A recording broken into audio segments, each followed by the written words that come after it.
Mutton brain fry చాలా ఈజీగా చేద్దామండి. చూడండి, ఆయిల్ కొద్దిగా వేసుకున్నాము. బ్రెయిన్ని వాష్ చేసి పెట్టుకున్నాం అన్నమాట. ఇప్పుడు కొద్దిగా పసుపు, ఉప్పు, కరివేపాకు యాడ్ చేద్దాం. సాల్ట్ కొద్దిగానే వేసుకోండి. కరివేపాకు,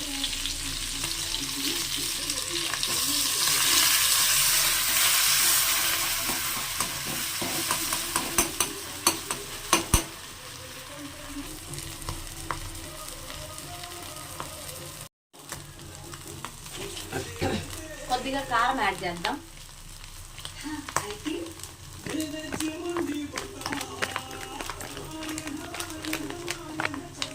చాలు.